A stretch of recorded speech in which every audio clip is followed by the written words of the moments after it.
session of Technology by Performix. I'm Ken Umansky, your host, and today we'll explore more of the world of technology. My guest today is Vincent Allen, partner at Carstens, Allen and Gourley. Vincent brings hands-on technology expertise to the field of technology law. His background as an A&P technician and aircraft inspector, combined with his practical experience, such as the design of IoT home automation systems, gives him a deep understanding of mechanical and electrical systems and the software that is so prevalent in technology today. This unique skill set allows Vincent to deliver effective legal representation in intellectual property, aviation disputes, patent and trademark filings, and cutting-edge technology matters, including AI software applications, medical devices, telecommunications, and aviation propulsion systems. Recently, Vincent has focused on the legal and ethical issues surrounding AI, helping clients navigate the emerging challenges and risks of utilizing AI, as well as protecting clients' innovations. He began presenting on Gen AI-related legal topics in early 2023, and later launched the firm's AI Triage Center to provide the full gamut of legal services for clients' AI-related software needs. Vincent graduated from Mississippi State University magna cum laude with a BS degree in electrical engineering and a JD degree from Baylor Law School. He also has a FAA A&P aircraft technician's license and private pilot certification with instrument rating. Welcome, Vincent. Thanks for joining me today. You bring a really different perspective to the podcast that I normally do. I've not had a guest talk about AI from a legal standpoint. I know my audience is interested in this discussion, so let's get started. First, a lot of companies are jumping into AI. What are some of the legal risks around IP that they might not even realize that they're facing? AI is such a hot topic right now. I think people think that they have to have it in their companies, whether they know where to put it or not. And I don't think they think about the implication or ramifications of what that's going to mean to their IP. Really, that's a topic that I think everybody'd like to hear your opinion on. Sure, yeah, and I think it is right for companies to be wanting to implement AI. I mean, it's a revolutionary technology. That's the reason I started doing presentations back in 2023. I was playing around with ChatGPT, and I knew at that time that this was going to be a game changer. And it doesn't show any signs of slowing down. The technology is rapidly advancing. But at the same time, because of that rapid advancement, companies can sometimes get into trouble, by not thinking about some of the legal risk issues that come into play with using AI.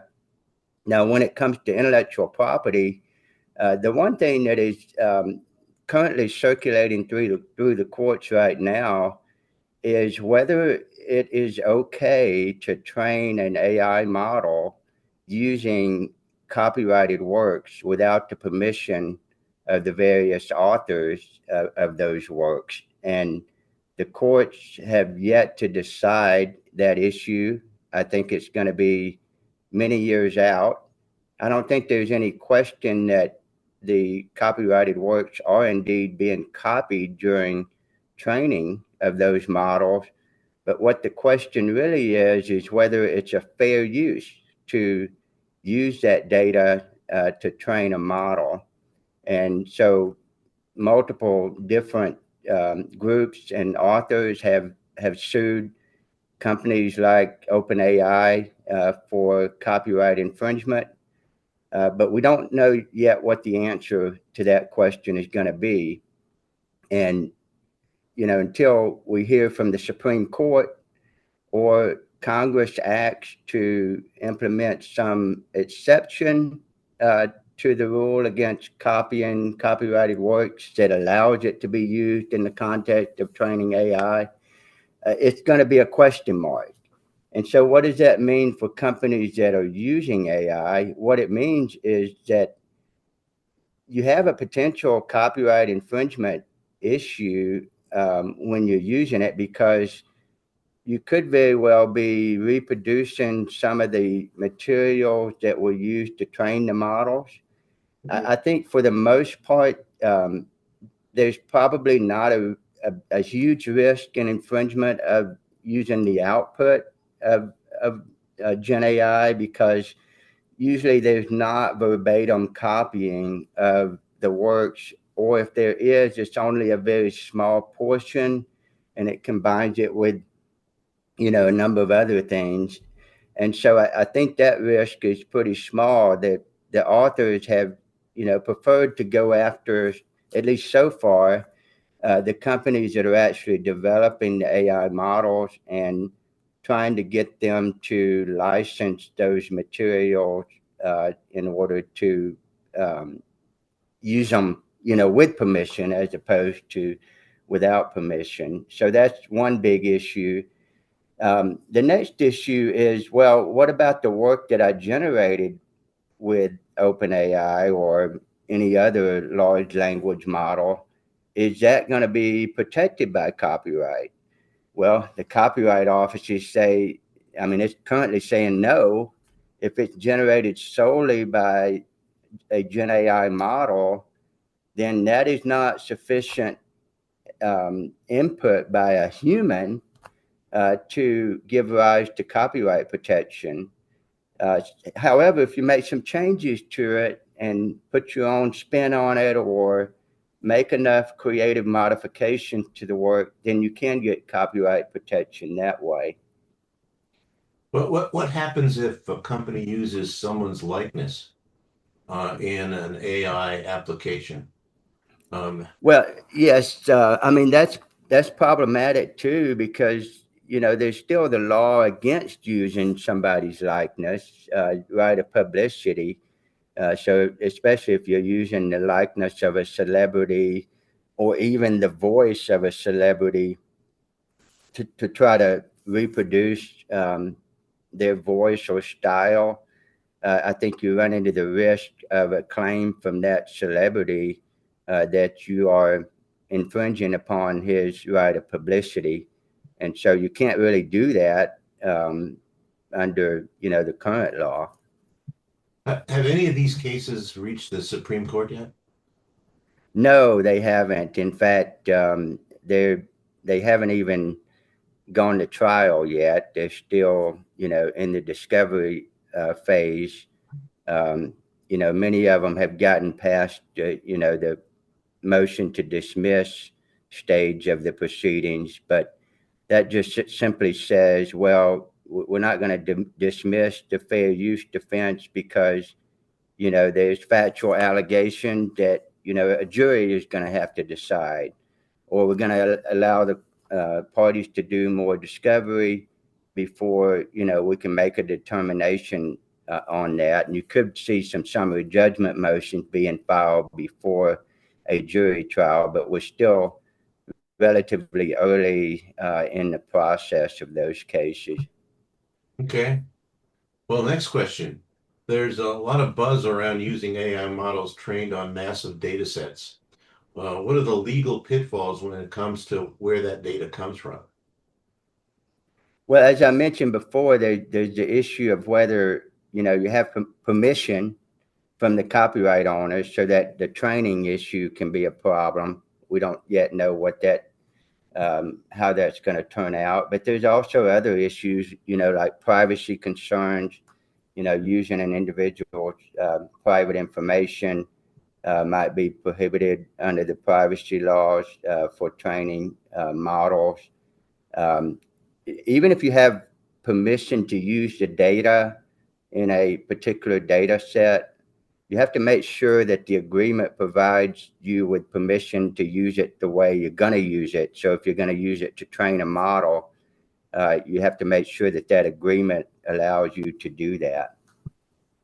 Okay. Can you give me an example of an interesting legal case regarding Gen AI that you've encountered so far? Yeah, I mean, I think one of the uh, cases that illustrates the issue that I brought up earlier about the Copyright Office not agreeing that work generated by a large language model are copyrightable. In that case is the Jason Allen case. It's pending up in Denver. What happened there is Jason Allen, he created some artwork using Gen AI, and he used 624 different iterative prompts, and for each prompt he had several outputs that he chose from, and then he continued to iterate and improve until he got to an image that looked like what he wanted, or what he envisioned in his mind. But the Copyright Office says, that's not enough. We'll give you copyright protection, but not in what was generated by the Midjourney tool that he used. So the output from that you need to disclaim, and we will give you protection on these modifications that he made. Well, what modifications were they? Well, he used Adobe, and he also used a gigapixel AI tool to improve the resolution of the image. So he used some of those tools, and the Copyright Office said, "Okay, we'll give you protection on those modifications, because if you look at the original work compared to the end product, there are some significant differences." So the Copyright Office said, "Okay, you can have protection in those, but not in the original work that was generated by Midjourney."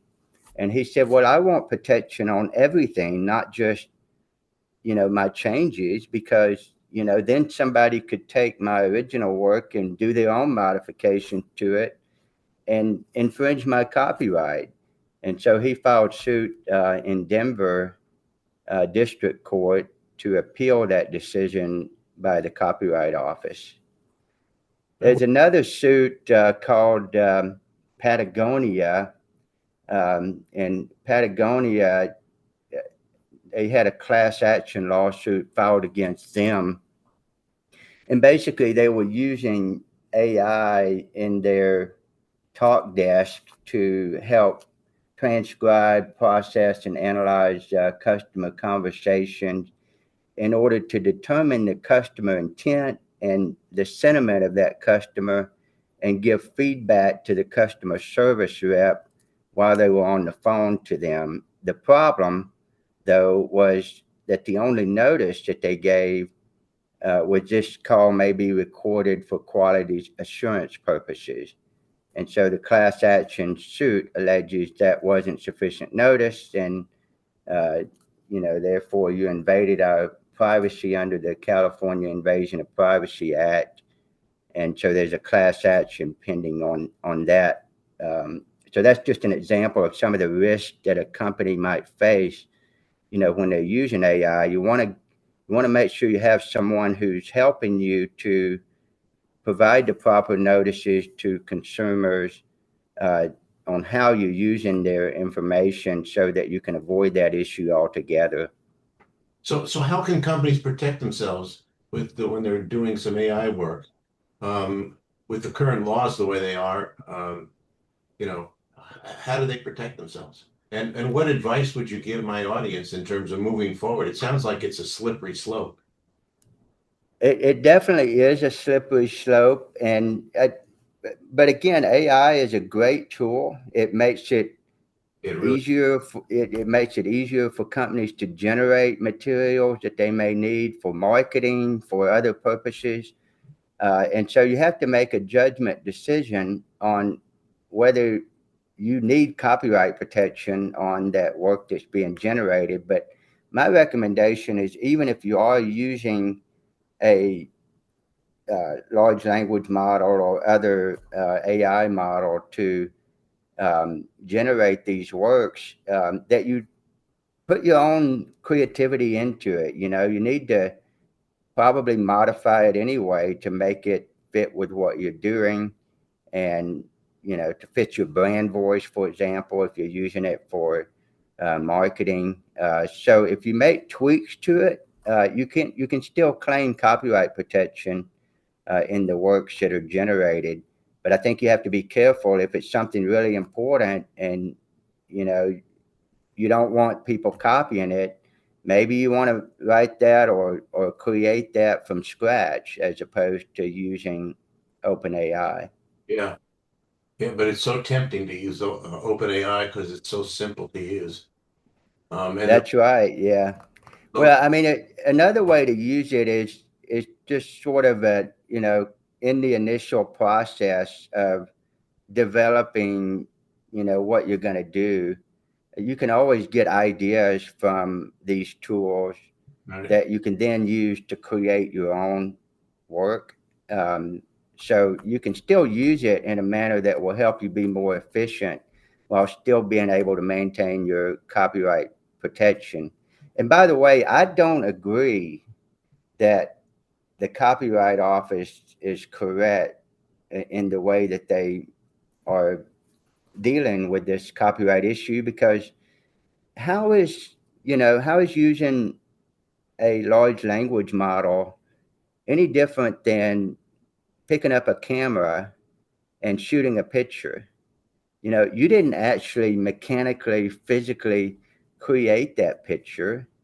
The camera did, and we had the same issue with the camera back in the late 1800s, where the courts were faced with the same question. You know, can you get copyright protection in a photograph? And of course, the artists at the time were vehemently opposed to it because they were afraid that it was going to take away their livelihood, right? yeah. And I think you have, you know, creatives even now who are, you know, concerned about these tools taking away their livelihood. And I think rightly so, they need to be concerned about it. But the people who are going to survive are the ones that learn how to use it, in my opinion. So how did the Motion Picture Union, how did they solve the problem? Because that was a big issue in their renegotiation of their contract with the SAG contract. Well, yeah. So I mean, they have it in their contracts, you know, that, um, you know, essentially prohibiting the use of open AI or, you know, other tools. Um, and so that was kind of, so they're kind of trying to protect their artists that way. Whether that, you know, remains the way it is, we don't know. I think you're still going to have, you know, people wanting to use AI to create works, to write scripts, to, you know, even produce portions of the movie that may be used in a film, for example. So I think it's definitely going to be used. Okay. Well, listen, we're out of time, unfortunately, because I could talk about this subject for a lot longer. But it sounds like AI and what's going on in the AI world is the Wild West yet. But thank you for giving my audience an understanding of some of the legal pitfalls to be aware of as they start to implement AI in their companies. How can our listeners get in contact with you if they want to question, if they have any questions of you? Sure. My telephone number is 972 367 2001. And you can also reach me on my email, Allen, ALLEN, at caglaw, CAGLAW.com. Vincent, thank you very much. And to my audience, don't miss the next episode of Technology when we'll discuss how cutting edge technology is being implemented across many industries and the results it's having with these companies. Remember to please contact Performance Business Solutions at performixbiz.com if you need help with any technology challenge, large or small. I'm your host, Ken Umansky, and until we meet again on another technology podcast, keep innovating.